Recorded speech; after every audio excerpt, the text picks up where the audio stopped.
I'm putting it this way now because it's better to see me this way than this way. Whatever it's horizontal, vertical. I have never known my horizontals and verticals. Same way I don't know my left and rights in Arabic. Yeah, anyway. Hi and welcome back to True Colors. Thank you all for watching my introduction. If you haven't, please check it. Anyways, thank you so much for watching my first episode, the introduction. Anyways, hi, my name is Krista. I go by Chris as well because I'm gender fluid and bisexual, and I suffer with anxiety. Soon to get diagnosis for ADHD and OCD, but I'm 100% sure I can't say 100%, but I'm certain I have ADHD and OCD.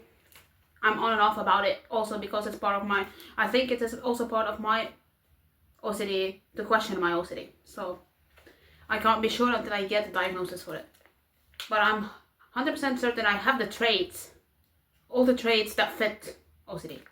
Anyway, I'm 19 years old, about to be 20 in September. So look out for that. I'm going to be celebrating. Well, I hope, at least. And every single time I do this, I'm going to be having a different fidget, a different toy or something. I don't know, something to comfort me because I get anxious and nervous when talking. So I need something to calm me down, especially today because I'm understimulated right now. Yeah, my ADHD is going crazy. I'm understimulated. So I need something to help. And what will help is having things with me. Alright? So, yeah. Yesterday I had, or when I did this, was yesterday, yes.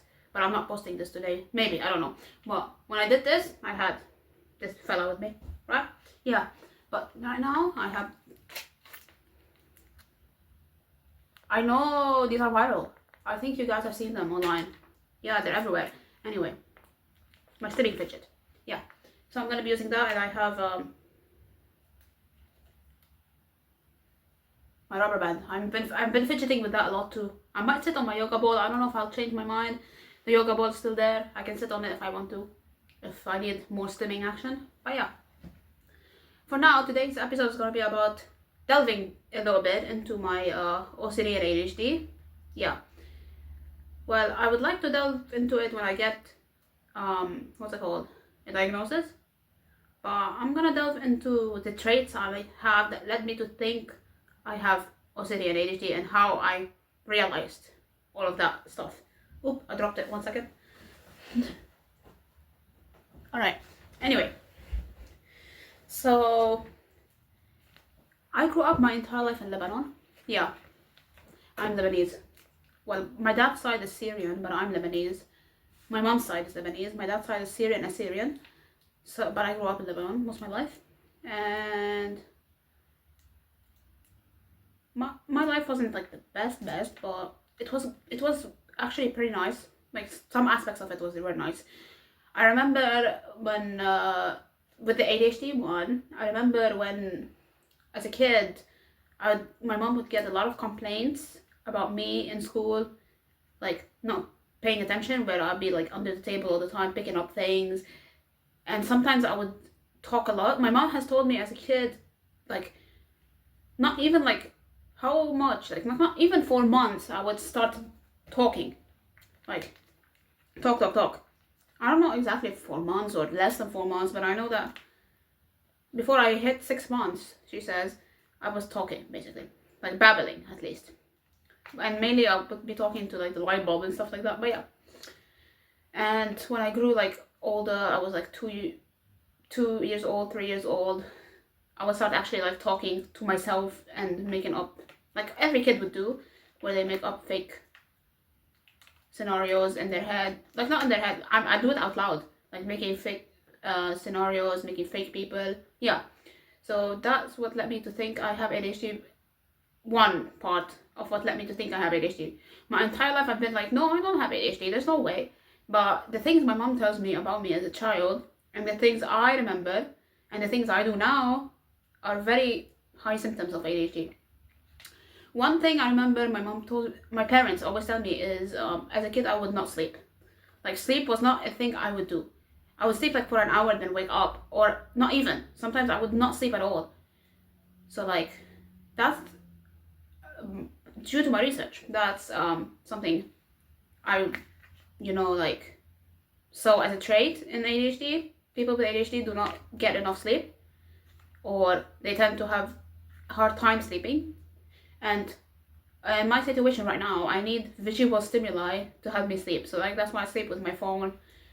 I have like a video playing or something to fall asleep. Yeah, I cannot sleep without it. Other things that made me realize I may have ADHD is when I'm in class, even that talking to myself thing has transferred to me in the classroom as a kid, where the teacher, like the lesson would end, everybody would pack and open new books for the new lesson coming. The teacher would have left, the new teacher would have come. I would be talking to myself the whole time, and I wouldn't even realize that there was a transition happening. Like, I would be so deeply into my own world, I wouldn't even realize that we're in the lesson. The teacher would be like 10 minutes into the lesson, and I still haven't realized that we transitioned. So that's another thing that led me to believe I may have ADHD. Other parts about it, well, as a kid, you wouldn't really tell the aspect of it, like the being fidgety part, and like moving a lot and being loud and stuff like that. I don't think you can tell that too much as a kid, but definitely when I become a teenager, I could tell that this was still a thing that stayed with me. Yeah. So like, for example, as a kid, when my mom teaches me something, I would be fidgeting all the time, non-stop. The point sometimes my mom is like, can you stop doing that? She would get angry at me for like doing that. So like, that's a typical ADHD thing. Also, grasping information. My way of grasping information is by not listening. So if I'm not listening, I grasp more information. Like, if I'm not paying attention, I grasp more information than paying attention, which is kind of a superpower. I don't know if that's related to ADHD in any way, but that's a superpower in its own way. Because my best friend is the same way. I don't think she has ADHD though, but I think my best friend is the same way. And what else? What else are traits that I've seen in myself? Well, I think that's all I remember from ADHD. Now, the traits that I have now that I know that are ADHD related is my fast speaking, which I'm sorry you all, you can hear it right now. I'm sorry if you can't understand what I'm saying. I would 100% add like captions for parts if you don't understand. And I said in the previous one, the introduction, I would do that. So I would. Anyway, or explain further if there's something I don't understand. Because sometimes when I'm speaking, I lose my train of thoughts because I'm speaking too fast. That's also part of short-term memory. Yeah. So yeah, so I would just do that from my own. Yeah. And what else? I'm getting nervous talking because I'm talking too fast. Yeah, also when I used to write in exams and stuff like that, or on paper, sometimes I would lose track of what I'm writing because some stuff would be in my head and I would think I wrote them down, but I actually didn't. So that's why most of the time I would fail exams. And spelling mistakes are off the roof all the time. Again, I don't know if that's part of ADHD, but I think that's part more of, what's it called? That's more part of my eyesight, because I have bad eyesight, which I should be wearing my glasses for. But that's only for reading and writing and using the screens. Yeah. Anyway, now to go into my OCD part, which still on and off about if I have or not. So my OCD part, as a kid, I had this thing where we would always be late to school. Yeah, I'd make my parents always late to school because my socks was the big thing. I always wanted my socks to feel right on both legs. Yeah, I'd always complain about it. Like, sometimes we'd be like 10 minutes, 5 minutes. I don't know. Sometimes we'd be like very late to school, me and my brother, because I had the issue with my socks.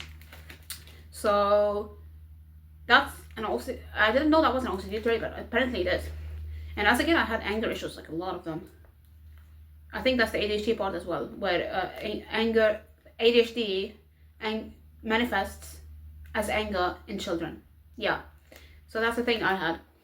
And with OCD as well, I used to have this thing where I would tap all the time on things, like tap non-stop, and my parents would get mad at me. And I hate being told no. Like, I hate being told not to do something when I'm doing something.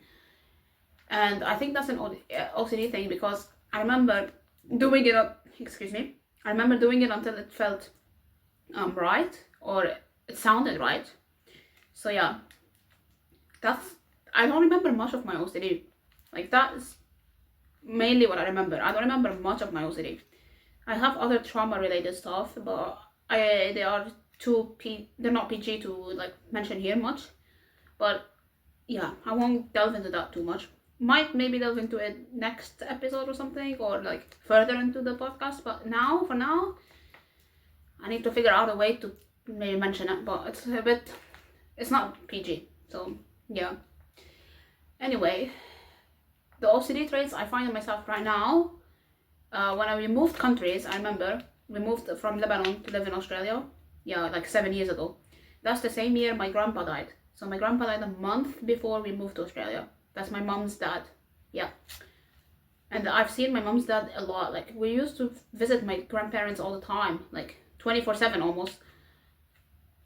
But I miss him a lot, obviously, every single year. Like, when I remember his death, I'm obviously crying about it, and I did this year. Anyway, at the time when he died, I don't know what's up with me emotionally, but I cannot comprehend loss in the moment. Like thinking about losing a friend right now, or a family member right now, I still would be like, I don't care. But I know for a fact that my mind and body would react to it later on, and it will hit me like a tidal wave, basically, like a very huge tsunami. Yeah. So when he died, and I think what affected my emotions more, like what made me regress more, I think my emotions, I don't know if I didn't intentionally regress. It just like it happened within me. And I think the only reason it happened more is because we had to move countries straight after his death. So, like, he died around March 17th, somewhere there. Like, he died somewhere around what's it called, Easter, around there, yeah, somewhere. And like March somewhere, yeah, with the start of fasting, somewhere around like fasting area, somewhere there, yeah, the Easter. And we moved to Australia April 18th. Well, technically we boarded the plane April 15th, and we moved to Australia, we landed in Australia April 18th, yes. April 18th marks also my parents' wedding anniversary, which was cool. And when we landed in Australia, it was also the same day my cousin was born, which my cousin lives in Australia. Yeah, they migrated, like my auntie migrated to Australia before us. 2014 they came, we came 2018, so 4 years later we came to Australia. Yeah. So when we landed in Australia, also, preface, we packed up everything. Like, yeah, or you know, when you move to a country, you pack everything up, you sell everything, you give everything away. In my case, we did not sell stuff, we just gave them away. And some stuff I wanted to bring with me, and I did not bring what I needed to bring with me, which is mainly my dolls, because I had some trauma growing up as a kid, and my household wasn't the best. I grew up poor as well, so like we were moving homes all the time, and that led to a period in my time as well where we lost a lot of our stuff. Yeah, because they took our stuff out of our home, put them in warehouses. We didn't even know what was happening. So most of my stuff were, our stuff, were like put and lost. Some of them were lost, some of them were taken, some of them were gone. Yeah. So I kind of lost a lot of things that I valued and liked at the time. And we lived in my grandma's house, my grandparents' house. So we had some of the stuff, like a bag of our toys, but not everything. And when we moved to Australia, I left my most important things for me, like my drawing book as a kid. I left my precious dolls that helped me through my hardest times. I left a lot of my like what's it called, other like journals, and I had not journals, like what do you call them, diaries. Yeah, I had a diary that I left behind as well. So like I left a lot of things, and plushies. I had a lot of plushies. I still have like a lot of them, but we left a lot of them behind, and they all had stories, and me and my brother made up like stuff, like stories and stuff with them, like a normal child would. Yeah, so we did that, and I left all of these behind, which I didn't like. I only realized 2 years later that I have like, or may have some traits of OCD, because losing stuff is a big, like losing and wasting is a big part of my OCD. And I get super anxious and I compulse a lot. Compulsion, if you don't know what it is, I'll put a description about it. I want to do an episode where I talk about OCD and just like OCD, long form video about that, because it's also Disability Pride Month, which I should be doing that anyway. Yeah. So I what do you call it? I did like all of that, like moving countries and stuff and leaving stuff behind, which has led, without me realizing it at the time, it has led to me like having that built up anxiety. But I think at the time I couldn't like figure out my anxiety and all of that, because first I didn't know much about it. Second, my anxiety was merely derived from the fact I moved countries. Like it wasn't derived from anything else. Like mainly I was focused on like the anxiety building up from like, what if I get lost?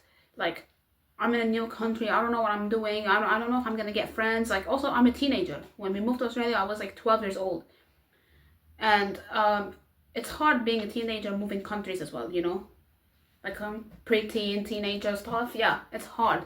My brother was only like 7, 8, turning 8, yeah, when we moved, so he had it a little bit easier. I'm not like saying he didn't have it bad as well, but he had it a little bit easier because he was younger and he didn't like comprehend it all.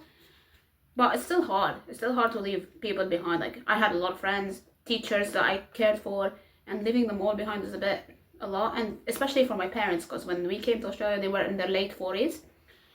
And it's hard to leave a country where you've lived your entire life in, to move to a different country entirely with new laws, new rules, new expectations, new friends, new families. But like, I mean, most of my mom's side live in Australia. Same with my dad. He has a lot of friends and family that live here. So it wasn't really that hard. We live near to my auntie as well, so my dad's sister. So it wasn't really that hard for him. And my uncle lives only an hour away, which is my mom's brother. So it wasn't that hard. But again, it's a transition. So like, it's kind of hard, and we do get a lot of support, obviously, but it's still hard. So like, I moved to a school. It was called Intensive English Course School, which is basically for people who don't know English. I do know English. I came American-based English. But the reason they put me in there, and my other friend, they put her in there when her English is great, is because they wanted us to get used to the system before putting us actually into the Australian school system. So they wanted us to like get used to the environment, get used to what it's like to actually be in a high school in Australia before we actually put into an Australian school. So we did that, and then I moved to my school. Also preface, Australians do not speak like American or British English all the time. They have their own language as well, which made it even more difficult to understand people, because they use a lot of slang terms and stuff like that. And when I joined high school, I felt like a little intruder. I didn't even feel like I belonged in there, because I was like, what the hell are half these people talking about? So yeah, and when I settled with the people, like they put me into like a class where it's mainly refugees for English.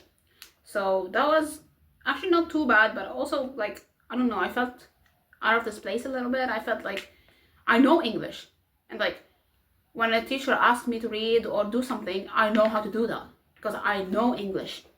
But when talking to people is when it got hard, because I also had other students who didn't speak proper English, or like they didn't comprehend the proper Australian English, which made it better for me, because that meant I can make friends with people who get what I'm going through as well.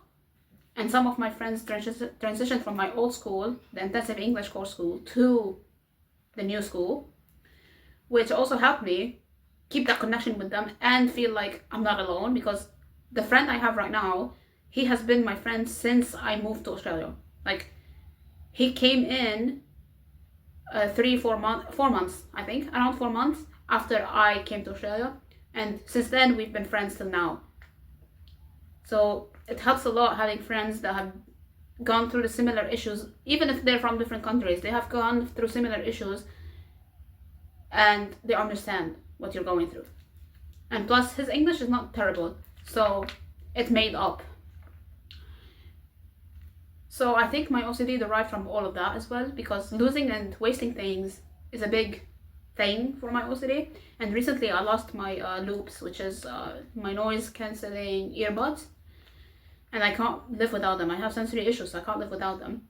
So yeah, it's hard, and I've been compulsing a lot and all of that, so it's hard. And what goes in my head a lot during the time of like losing things or wasting things is like, I'm not gonna get this back again. If wasting, I'm not gonna get this back again. Or losing thing, I'll be like, I lost this amount of money buying that thing. Now I can't get this back again. I can't get the same thing again. I'm not gonna pay again. I'm gonna waste more money if I pay again. What if I lose it again? A lot of things go in my head like that. And then I have my parents who don't believe that I have all of that, and they be like, you're lying, blah blah blah. And that adds to it, because I do have a, what do you call it, like I do have OCD towards lying as well, which is religious trauma.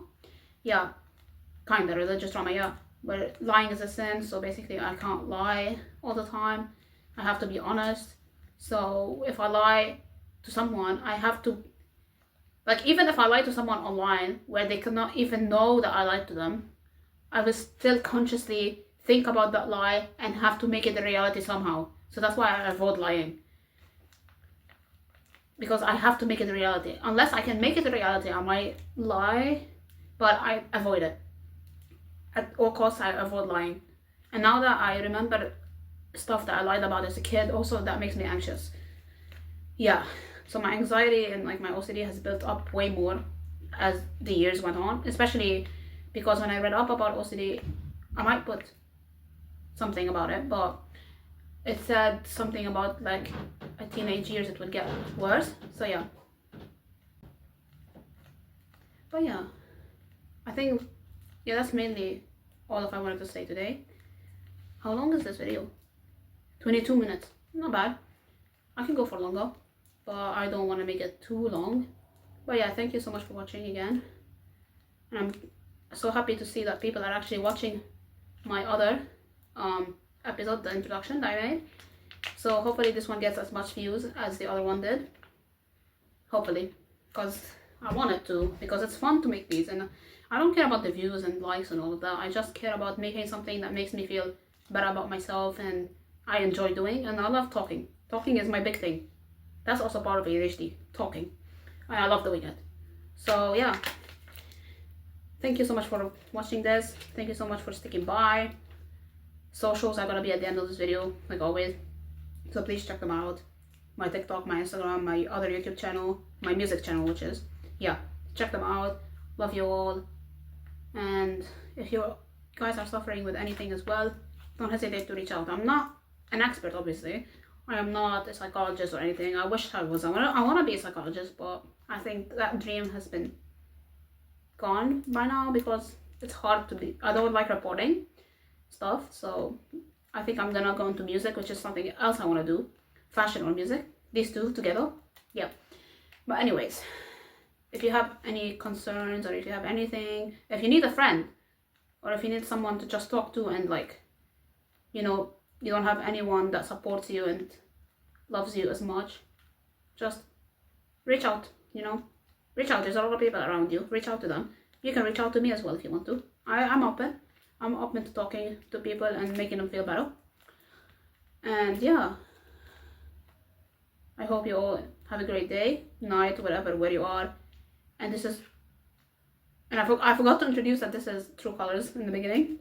My bad. This is a True Colors podcast. I forgot to mention it in the beginning. Yeah. Anyway, this was a True Colors podcast, episode 2. See you in episode 3. That's 2. That's 3. Yeah. I kind of forgot my numbers for a second. Oh, do you guys do this? 3. Wait. 3. I can't do that properly. 3. 3. 3. rock on. Anyway, I will see you guys in the next episode.